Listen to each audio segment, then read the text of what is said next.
رسالة للأمهات والآباء، ردوا البال لوليداتكم. هادشي هذا راه لا يبشر بالخير. حنا مازال داويين عليه، حنا مازال في القضية ديال سندس حتى خرجت هاد الشوافة هادي اللي ما تتزقل حتى شي حاجة. ليلى عبد اللطيف، اسمع اش تقول.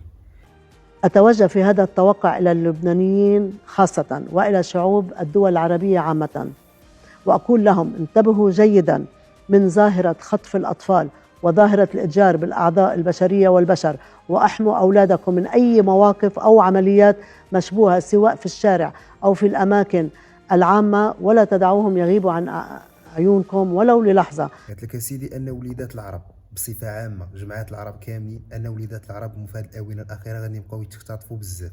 ودابا هذا الشيء هذا راه هو اللي تنشوفه من القضيه ديال السندس لهنايا. فيما تدخل شي بوست ديال السندس تدخل كومونتيرات تتجبر بزاف ديال العائلات تيقولوا ان وليداتهم تختطفوا غير في الاونه الاخيره، غير مؤخرا. ردوا البال وليداتكم الاخوه. وعاد مني تدوي هاد الختنه هادي راه ما تتزقل حتى شي حاجه، راه نتوما دابا شايفين شنو كاين، تتعرفوها وتتشوفوا الاحداث اللي تتقول وتتشوفوا شنو تيوقع.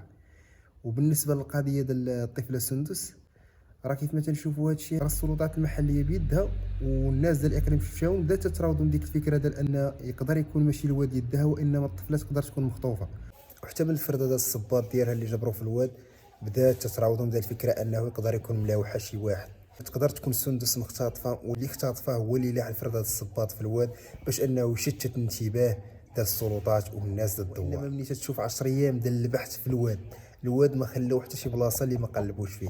رجال الوقايه المدنيه، السلطات المحليه بصفه عامه، وحتى الناس ديال الدوار، الناس ديال القريه ديال سندس، هبطوا الدراري الشباب تطوعوا تضامنوا مع خوهم اللي هو الاب ديال سندس، وهبطوا تيقلبوا في الواد بيديهم.